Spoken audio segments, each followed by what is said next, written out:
Welcome everyone to another edition of That's a Tap, episode 8. We've got a packed show previewing UFC 273 with my man DJ. How's it going, DJ?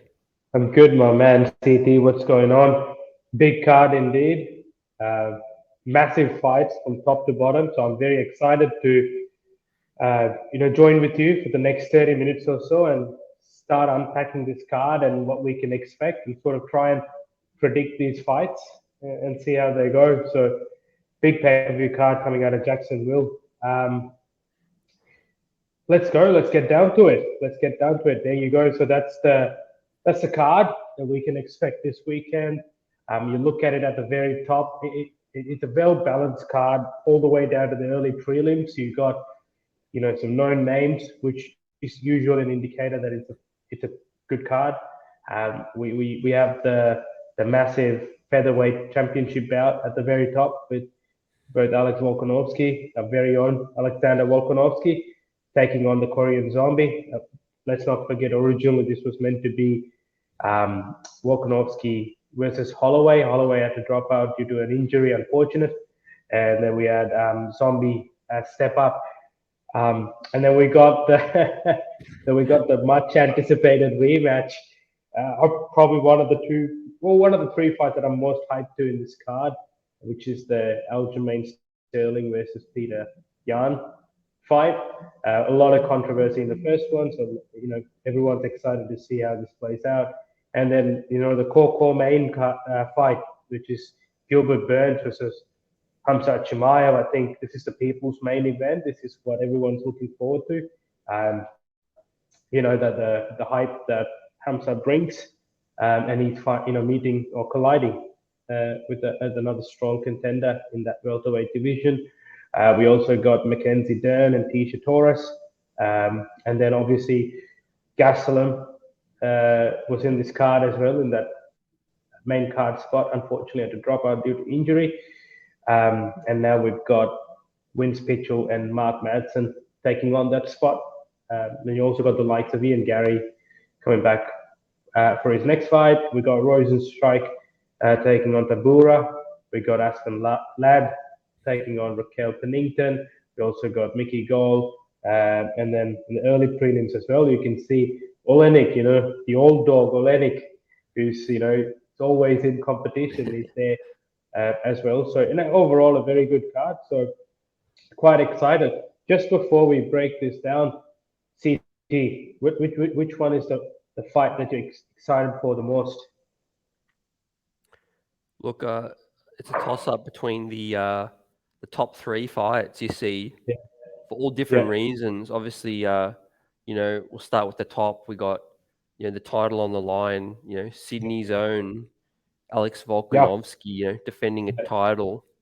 yeah, Then we got a co-main, a fight that was so controversial last time, and so anticipated that we were sort of robbed yeah, of seeing a real fight last time. And then of course you got the express train, Hamzat, that's not stopping at any station, and we're going to see if the train continues to roll.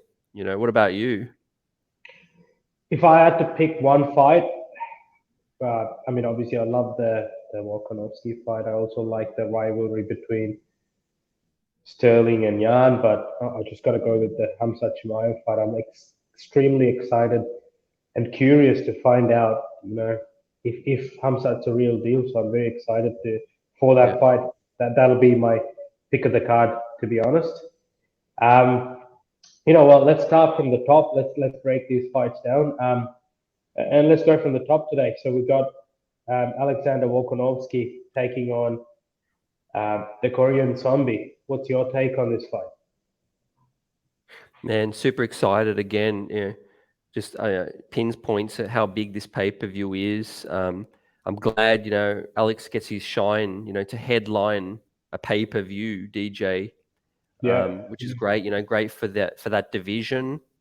Having said that, I think it's going to be a real competitive fight. I think, yeah, Alex has had a bit of a layoff. Um, yeah, bit of a layoff, and I think we're really going to see his hunger and just how when you win the belt, it's a different kind of thing, defending a belt, and Alex is, he's been at the top for a little while now. And I'm not going to say this is his strongest opponent, DJ. I Yeah, feel like, I still heavily favor Alex, and I'm yeah, keen to yeah. hear Right. your thoughts. But, That one, you know, yeah, yeah. yeah. No, go for it. Sorry.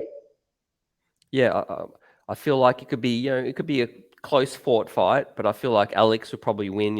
If it goes the distance, I could see it winning 4 rounds to 1. You know, otherwise, if it doesn't go the distance, I could see Alex, with a finish by round 3. Yeah, yeah.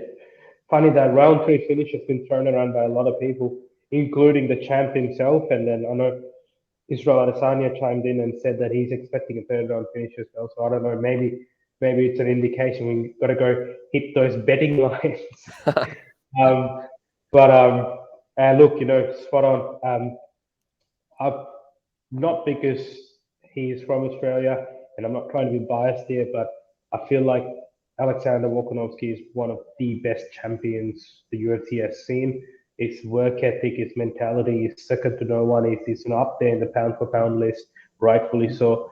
Um, the real definition of anyone, anytime, being a champ is still willing to take the top guys out, right? His Mm. mentality is, you get to your number one spot, and I will give you that fight. Doesn't matter who you are. And that's an amazing mentality to have as a champion. I'm sure the organization loves him for that. So and we've seen he's one of those very few well-rounded fighters. He's good wherever the fight goes. We saw it with his most recent fight with Brian Ortega. There was a point in round 3. A lot of people consider that the round of the year, and Mm. again, including me.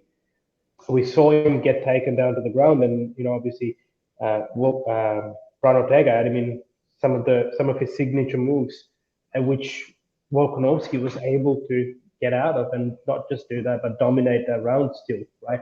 That's the thing is, if there's no give up in this guy, he doesn't give up. He keeps coming forward. He's very smart. He makes really good decisions in there. He reads the fight well. I think he's just a full compact champion.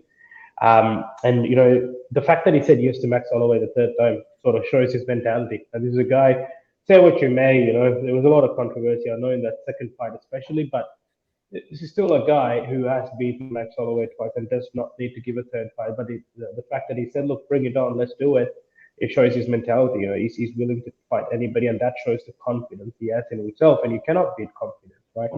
I actually rank him as one of the top featherweight champions that we've had. And if you look at some of the featherweight champions, you got Jose Aldo, who had that long reign. You got Conor McGregor, who held the title briefly. You got Max Holloway, who went on his own run, right? And then you got Volkanovski now. And I personally think Volkanovski tops that list because of the resume he's had, right?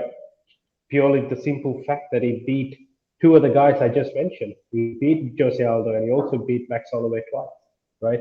Alone. And then obviously, while McGregor did his best work in the featherweight division, there was not enough title defenses for us to put him in that league of one of the best featherweight champs. So I think Volkanovski's definitely taken that mantle. And look, they looked around and he said, "Look, who's the next best guy? Who am I fighting?" And you saw a Zombie was the only one who was coming off a win, right? So, and then he's a Yeah. top guy. He's been a solid contender this whole time. And just because it was like a replaced opponent, I think there's this mentality that it becomes an easier fight. It doesn't. It's a fight to fight. Anything can happen, right? And they've had a significant amount of time to prepare, and we know how good Zombie is. Like Yeah. the Korean Zombie has submitted Dustin Poirier, right? That's how Yeah. good he is, right? So it's no joke, right? So I don't think Alex Volkanovski is underestimating it at all. It seems like he takes his fight seriously, and that sort of goes in line with his work ethic. So look, it's going to be an exciting fight. I don't think it's going to be as one-sided as people think it's going to be. But I do see Alex Volkanovski winning, and I actually do see a knockout as well. So let's hope. I'm not going to go and predict which round, but I do sense a knockout coming in that main event. Yep. Absolutely. Yep. Great summary, and I'm really looking forward to it. Again, it's another test, and Yeah, we could talk about I guess just quickly we could talk about what's next, but should we save that until we get the results? Oh, either one. I think just to really quickly, maybe just to ponder on it. I think for Alex Volkanovski, he's probably going to go, if he were to win, he's going to go on to that next fight, which most likely will be Max Holloway, which was the original fight that was booked.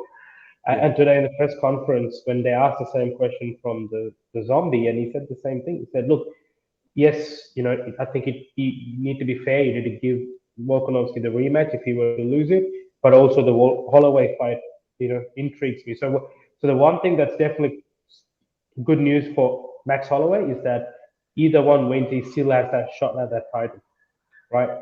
Uh, but I do believe Volkanovski will have his hands raised. So.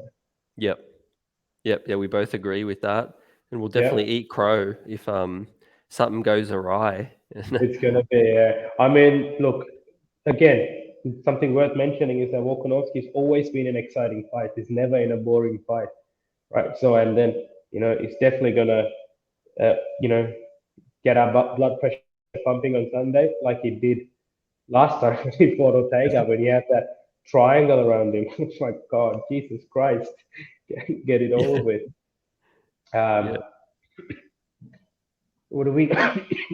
Sorry, I what do guess real we? quick, stylistically, um, where could Zombie have the best chance, and where could Alex get his dominance from? I think it's Alex will be willing to play either game because he's so well rounded. He's literally so well rounded that he will feel comfortable wherever the game goes, right? So I think the onus will be on the Korean zombie to dictate it, right? Now I would like to think that striking would be his bread and butter. Again, he's no slouch on the ground. As I said, he submitted a fair few opponents, including Dustin Poirier. So he's quite well versed in the ground as well. But I think he'd prefer to keep that fight standing, right?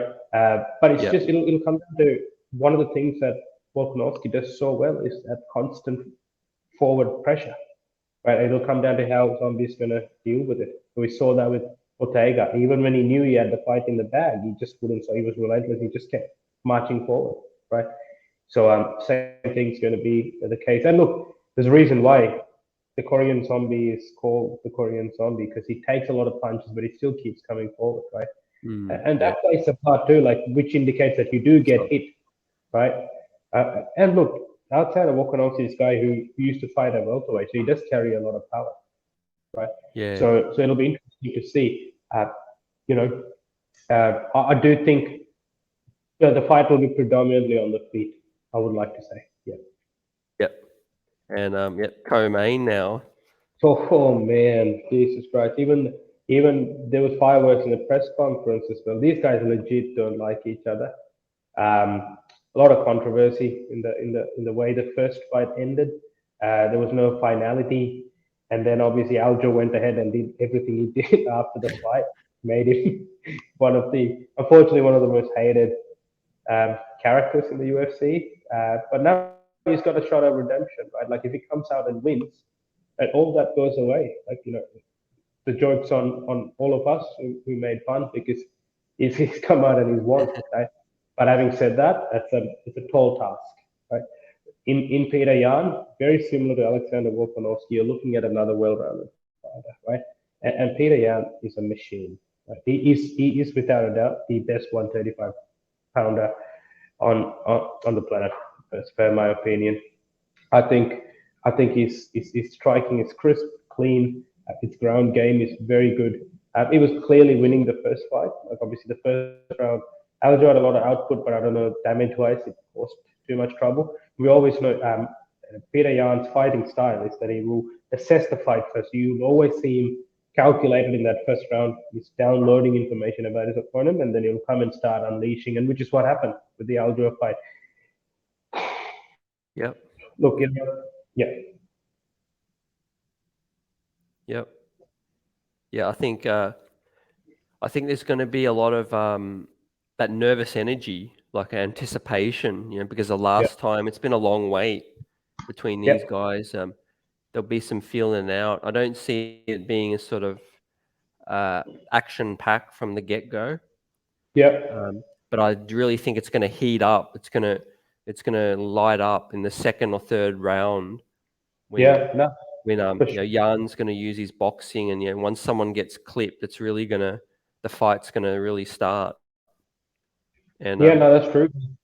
yeah, and Sorry. what do you think about I guess having a long time to really study your opponent? Is that going to play into effect? In terms of being a bit too nervous. I mean, look, after a certain point, there's not much you can study about someone, right? Like, say, after a 3 month period like of studying, you probably are going to look at things repeatedly anyway, right? So I think these guys have shared the octagon previously, so they know each other pretty well. Yeah, Been both working on their craft because they've had a lot of time since the whole first fight, which was all the way back in 2021. It's been 12 months now, right? Um, since the first fight. So they've had a lot of time to go work on their craft and add new tools. So we don't know. There may be a few surprises that they're having, which they're going to show on the day. Let's not also forget. I think there's a lot of hatred shown towards Aljamain Sterling for how the whole thing transpired, and then obviously him parading with that belt, and then doing the neck surgery when he did it, and all those kind of things. But he is also a damn good fighter, right? He is an extremely good fighter. Let's yep, not forget that this guy submitted Corey Sandhagen in in in great fashion, right? It was just it was so quick the way he grabbed a hold of him, and then his technicality and everything. He's had some really good wins. He was having a win streak of his own, and then obviously the Speed Ayan fight happened. yep, And yeah. So Aljamain Sterling has every capability to come and beat Peter. We can't just we can't just fool ourselves thinking there's going to be a one-sided fight. You never know. Like, I think Aljamain has a chance in this. But again, how do you cope with Peter Yan's constant pressure? We saw how he fought Corey Sandhagen to win the interim championship, right? And also, having said that, Aljamain Sterling's put on a lot of pressure on himself with everything that yep, he said since the fight, especially even with the lead up and build up to this fight, right? He yep, hasn't done himself any favors. Like, I would have liked for him to be more, okay, let me just buckle down, even for this past 3 months. No media, nothing. I'm just going to work in the dark, and then just come out and sort of showcase the skills. I mean, they're both looking in phenomenal shape. I think this is the best shape Aljamain's looked his whole career. I think. Like, I mean, I don't know if the guy's alive with that much. I'm pretty sure it's like below his body fat. You yeah, could just pure muscle. So that shows that they're taking it seriously, right? In a way, I'm excited. In a way, I think, look, maybe could there be a surprise? Could Aljamain Sterling spoil the party? He's again a massive underdog um, on the betting line. So I think the fight. My prediction: I think the fight will play the same way it played the first time. I think Perian will be a bit slow to start, and then he will start taking over. Um, and I think there will be a definitive end, provided there's nothing illegal that happens. yep, yep. I can agree, but I think there's definitely a really big possibility it goes 5. For me, I could Mm, really see this one going 5. Both guys are hard to stop. Hard to put to yeah, sleep. correct. Yeah, Um, yeah, yeah, and I feel like because of that, either one may not be able to land that knockout blow. Um, yeah, and I could really see it being tight with the scorecards. A 3-2 scorecard. yeah, Really, I yeah, could I could see a 3-2 controversial scorecard. But I think Aljamain, the fact that people thought he was a bit, he was acting last time, that he yeah, really wasn't that hurt. I think he seemed pretty hurt by that. yeah. Yeah, he seemed pretty hurt by that, and I think he might have something to prove. Maybe a chip on his shoulder. hundred Um, percent. I think he's quite disappointed in the way the fans have treated him, the media has treated him. We've seen that in some of the interviews. He's definitely emotional. He's mm, been questioning people on that. Whoever he's being interviewed, he's been always willingly bringing it up, saying that he feels unfairly treated. So yeah, definitely you're right. He's got a chip on his shoulder, but all this adds pressure, though, right? So that's where I'm more worried for Aljamain Sterling is how does this then impact your performance? Because you need to perform, and pressure obviously doesn't make it any easier. There's already enough pressure going into the cage and fighting a monster like Peter Yan, right? Even in today's press conference, I was a bit annoyed that they didn't do the face-offs today, which is, I think, because Dana White wasn't there, so they were reluctant to do it. Yeah, look, all the guys have some, other than the main event, but the other two fights, there's a little bit of bad blood in there, so I think they were a bit worried about that. And look, they're all unpredictable guys, so they didn't Yeah. want John Anik to be assaulted. So, look, Peter Yan today in the press conference, he looked so confident. He looked like he's ready to get this done and dusted and go on to the next. So my prediction again, I'm gonna stick to my original prediction, which is Peter Yan. I'm actually gonna say a finish. Okay. Yep. Yeah, I'm gonna say a fourth round finish, maybe. Yep. Okay. A finish. Yep. Yeah. Yep. Fourth round. Yep. Okay. Yep. Yeah. Yeah. Look, Peter, no mercy, Yarn. He's got those fists, and he can definitely put a dude to sleep. Yeah. Let's see And a big test for Aljamain. yeah. I mean, it's very unusual you find champions in this situation where they're going in as an underdog, but an unanimous underdog. Like everyone's obviously quite clear on who they're backing, which is Peter Yan. So yeah. And Yep. that brings us to our people's main event. We got the Gilbert Burns versus Hamza Chimaev fight in the welterweight division. Boy, oh boy, am I excited for this fight. It's an interesting matchup. Before I get into the whole thing, CP, what are your thoughts on this fight? Oh, fireworks!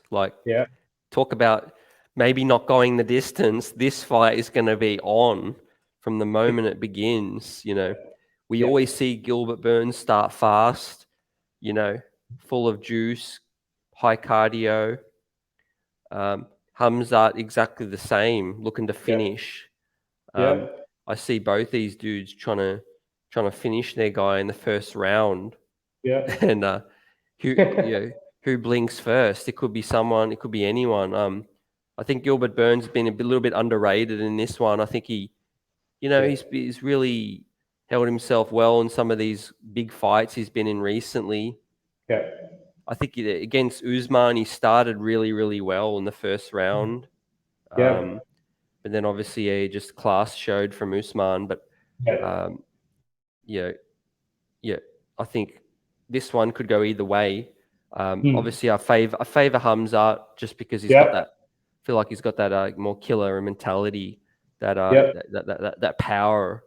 And for the UFC, they're probably going to hope that he steamrolls Gilbert, and then a title shot could beckon. What are your thoughts?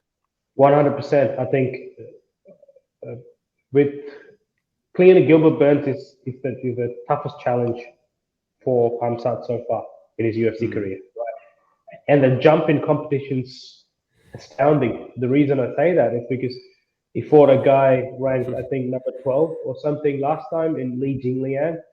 And then now he's fighting Gilbert Burns, who's ranked number 2, right? I mean, you beat Gilbert Burns. There's no denying with the level of hype you have. There's no denying that you're going to be propelled into the title contention, right? Sorry, the title shot. It is a very intriguing matchup because they're both very strong in the ground. Obviously, Gilbert Burns is a jiu-jitsu champion, and then obviously Hamza Chimaev is well known for his wrestling skills, right? And relentless cardio and strength and pressure, so on and so forth, right?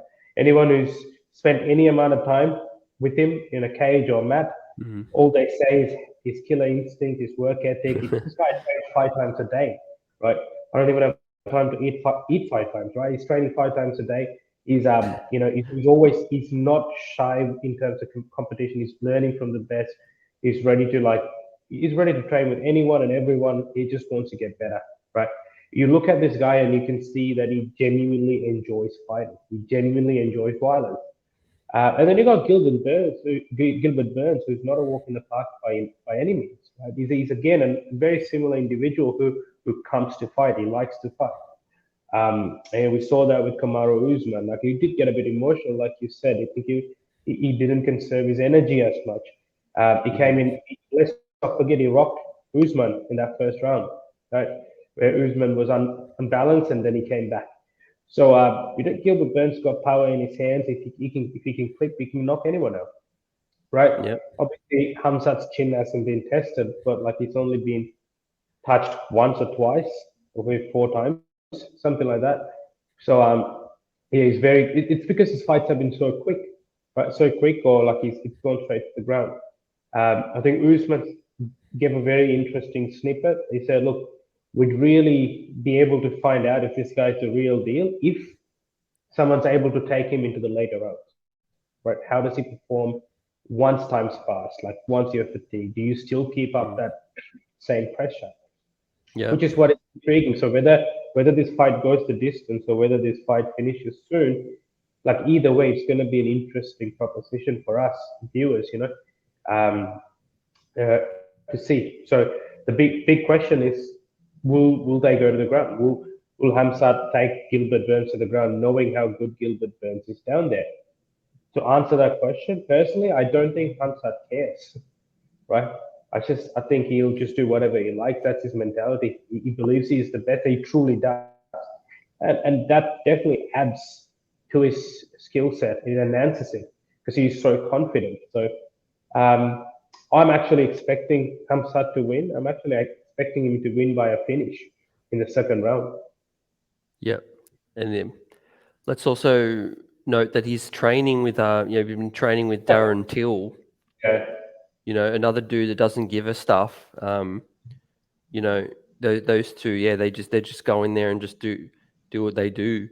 They don't care about the opponent. They don't care about really, prolonging the fight. They just want to they just want to put on a show and they just want to get it done and do some damage. And I think Gilbert Burns can take some damage, but his best chance is to strike first and to really get Hamzat off balance. Get him a little bit unsure, get him, stun him a little bit because Hamzat's just going to come forward and forward and forward straight away, I think. And like he does, I feel like. And what are your thoughts here? I feel like Gilbert Burns' best chance is to clip him early and to relieve the pressure. Yeah, and he just needs to be cautious. He needs to take a cautious approach, right? He needs to be a little bit patient in there. Right? I know when there's a lot of hype, I'm sure the crowd's going to be bonkers for this fight, right? So you shouldn't let all that sink in.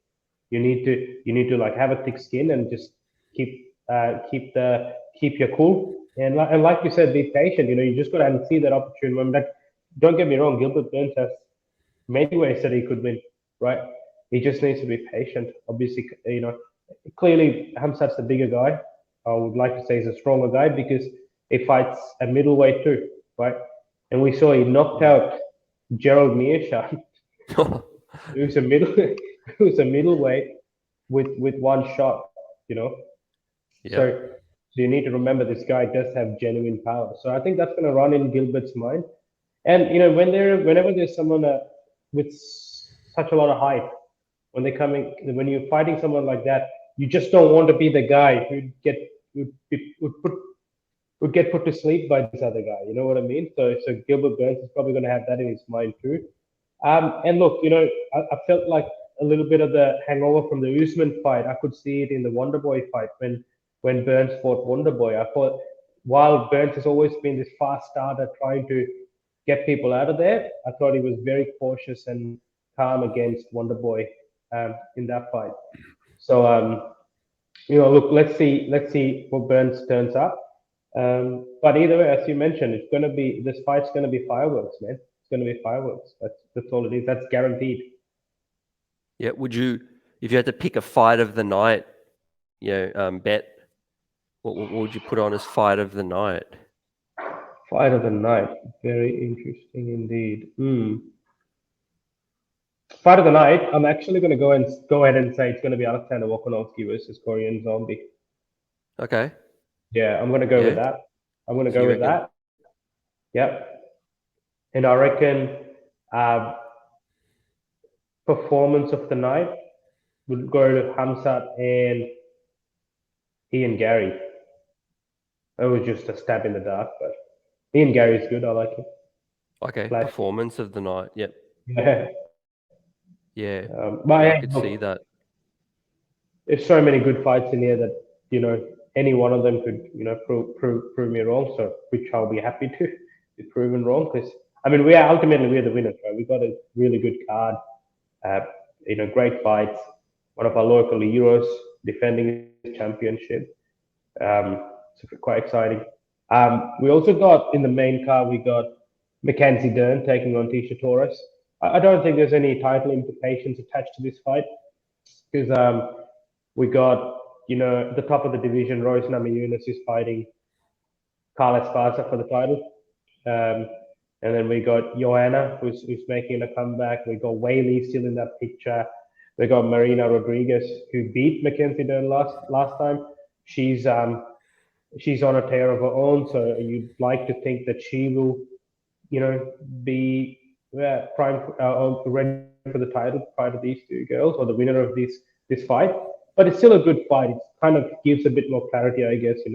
Mackenzie Dern has been someone that has been built by the UFC. They've been building her up. She unfortunately lost her last fight to Marina Rodriguez. Then Tisha Torres is coming off a win against Angela Hill. So I think it's a good matchup. I guess it clarifies the division a little bit more. Whoever the winner just, I guess, moves to the next level. And maybe they're looking at a fight against either, I would say Whaley. I can't think of anyone else who's up there. So, and that could be the title eliminator. But yeah, look, good fight, fun fight. I think, yeah. Yep. Any thoughts on that, CT? No, I echo your thoughts as well. Another strong fight, and I feel like it'll be pretty even. I feel like it'll be pretty Yeah, even, and obviously it's going to take a bit of spotlight. It's the only female fight in the main card the main card, yes. Yep. as well. So it's nice they put that right in the middle. Yep. Yeah, and I feel like it's going to be a nice. It's going to set the stage. I think. Yeah. Yeah. Yeah. No disrespect to the Madsen and Pichel, but Yeah. once we hit to that Dern and that, it's going to be so Yep. the atmosphere is going to be buzzing, and it's going to be it's going to really set the stage for this huge main card. Yep. No, correct. 100%. Let's not forget, the partners are fighting in the same card, Tisha Torres and Raquel Pennington.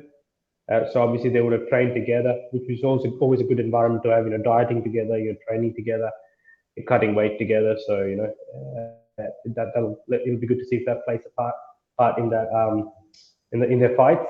I know you touched on Vince Pichel and Mark Madsen. I know Madsen has some height behind him in terms of being undefeated, but also a three-time Olympian. Very strong wrestler, obviously, and new to mixed martial arts, but he's been able to hold his own. So, excited to see how that fight plays out. Another fight that I'm looking forward to is the Ian Gary fight. I think, Ian Gary's last fight was a very flashy fight, a nice knockout. Built a lot of hype now. Excited to see, how he carries that on. Obviously, Irish fighter, so he's going to have that fan backing. They're saying he's the next McGregor, but let's see. Let's hope he defends his title a bit. Yeah. If he get there. Any other fights, CT, that you're looking forward to? Yeah, look, got to mention obviously Biggie Boy Tabira. Yes. Big fight for a prelim. What a fall. We've spoke about it offline about Oh, yeah, Rosenstrike's fall from from where he was. Look, it's natural in the big competition. Only the big boys eat, and Yeah, he's suffered a couple losses. yeah, But I feel like Tabura is a really nice competition for him, nice opponent. hmm, If he really wants to get his name back up, this is a must win for him. yeah, Can't be no more setbacks against Tabura. He's got to he's got to exert his dominance, and yeah, I'm interested to see if he can, because then he can certainly find his way back up yeah, to a main event fight again. On a fight night. yeah. 100% agree. I think his fall from grace has been, quite shocking because obviously not too long ago we were talking about this next big scary thing in the heavyweight division. Comparing him to the likes of Francis Ngannou, and then obviously he fights Francis Ngannou, and that downward Mm. spiral started. I mean, look, he has fought all the best in the division. He's fought even Cyril Gahn, and I think he has had one win in there. But other than that, he's obviously unfortunately lost all his fights. So this will be a good fight for him to reset. And as you mentioned, Tabura is a good fight to sort of reset things and come back and get back into that contention. Because obviously now you look at that heavyweight division, it's filled with killers now, right? Like, so you gotta think Yeah. of competing with the likes of those fighters, right? You just can't only rely on knockout. Mm. And the champ of the heavyweight division's shown it to us, saying, I can't just be this one punch knockout guy. He's gone and upgraded his skills. He's wrestling, efficiently now. He's being more smart with his shot selection. So shows that you've got to evolve. You can't just have that one punch knockout and expect to keep winning. And that's, Yep. I guess, where Biggie Boy faltered. So hopefully he can learn from those mistakes and he comes back and he's sort of done a good title review, and he can bounce back with a good win. Yep. How about yourself? Yeah. Anything else that you're Nah, looking look, out for? nah, I think we've touched on all the fights that I'm excited for. I do want to give a shout out to Olenik. I mean, he's been fighting forever. I feel the ball Yeah. constrictor, and My we wish him fave. all the best. Yeah, I know, man, your fave. Wish him all the best. Obviously, he's doing it for such a long time, and he's still fighting in one of the best organizations for mixed martial arts. So like, much respect to him. So yeah, Yeah. just a shout out there. He loves fighting. You could just tell. He could give it up, but Yeah, it's clear he's not really in it to claw his way up to the title contention or anything. no, I don't think Maybe he's so. just, maybe he's just wanting to see out his contract. Maybe he has one or two more fights on his contract, and he's like, let me finish this out and go out in style. Um, Yeah, but yeah, early prelims.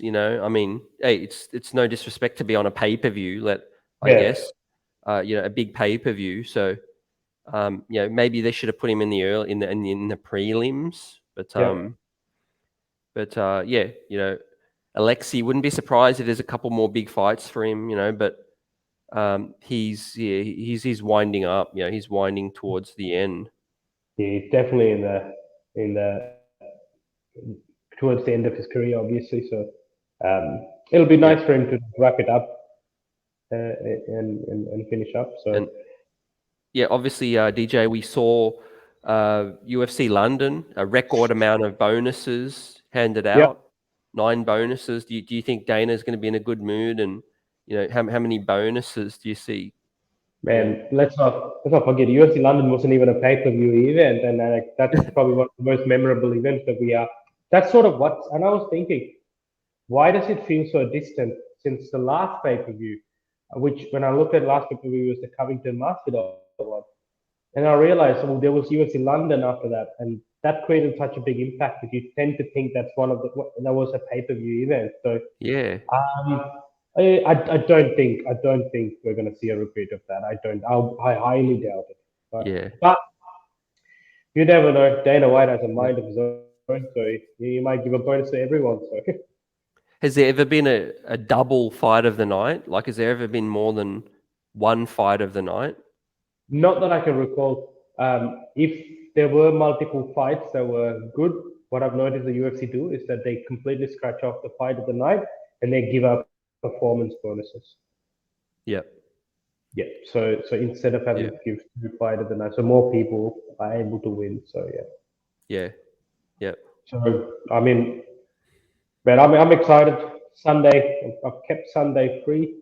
I'm gonna watch these fights. We're gonna see our boy Alexander Volkanovski defend his title in glorious fashion, and then go on to the Yep. next. So Yeah. Obviously, this is the last pay-per-view before the Easter break, so I feel like this is going to do really, really solid. Even massive numbers, because some people are off on holidays from this weekend as yeah, well. yeah, Obviously, Jacksonville, Florida, a really, really popular place. Helped the UFC out during the pandemic, kept the sport going. So, shout outs to them, and UFC's rewarding them as exactly. well. And It's going to be the crowd has been amazing. If you look at even in today's presser, the crowd was involved. And every time they've gone to Jacksonville, there's always been a good card. If you recall, like the Usman knockout of Masvidal, that whole card was insane. And then they had the first ever pandemic card. I yeah. believe it was the 249, if I'm not mistaken, which was the Gaethje Ferguson one. You know, Oh, that whole card was insane. We had Rosenstrike and Ngannou in there. I mean, Henry Cejudo and Dominic Cruz. So it was a crazy card. So every time they've gone to Jacksonville, they've delivered. So I think we're expecting the same. Yep. Completely agree. And the crowd's insane there. It's going to be a great atmosphere. Yeah, I feel like they'll get behind Volk. Probably the closest to being the home guy. he's a likable champion. He's a likable person. I mean, if you follow him on social media, he's got all these other activities that he takes part in. He's always around with his team. He got this thing called Cooking with Wolf, which actually takes some decent food. And then you got like he's just a likable personality. Right? He's very real. You see you get what you see, right? And there's no hidden agenda with this guy. I think one of the best champions. It was what's not to like about him, and I think the people are starting to see this. Like I think it was unfortunate for him that he had that very close second fight with Max Holloway, and given how big Max Holloway is, what a fan-friendly fighter he is, Paul Volkanovski had to cop the brunt of that. He's not the one who's making the decision. He's not the judge, right?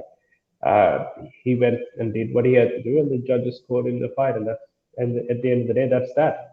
Right? So it's not his fault. So if the crowd are not happy, they need to take that up to the judges. So but anyway, I think the crowd they're coming around, especially the Ortega fight did him a lot of wonders. I think it gained him a lot of fans because they saw that resilience, they saw that mentality, that champ mentality, right? So yeah. Yep. Yeah, absolutely. And just before we wrap up, it's worth us mentioning, since we were last on, the UFC confirmed UFC 275, the Mm-hmm. very first pay-per-view in Yeah. Southeast Asia, Yep. Singapore. Yep. Um, Along with that was announced with Robert Whittaker and The Dream as well. Yep. Pretty exciting matchup. That card is gonna. I know the card's not full yet, but I am excited for that card because I know the UFC is gonna pack that card. Obviously, it's a competitive market. They've got the other organization, One Championship, there, who's a local organization who's very solid there. So I think the UFC will try and go and show off, and they'll try and put a very strong card there. And already the three fights announced are insane, right? So yeah, very excited, and not to reveal too much, but seems like there's going to be in-person representation from that setup at the event. So more news on that to come. So Yep, no, excited, and really excited to break this down next week. We'll yep, do our full reactions to UFC 273. It's yep, been fun talking about it, and I feel like there's going to be a lot of talking points after this. A lot. yeah. I mean, I think we'll probably spend a huge chunk of it if Hamzat were to win. We're going to spend a huge chunk of it talking about what's next for him, right? And I'm sure it'll be exciting. So yeah. Yep. We'll salute everyone for watching. Appreciate it. Hit that like button if you enjoyed the the episode. And until next time, this is that's the tap. Thanks, guys. Thank you.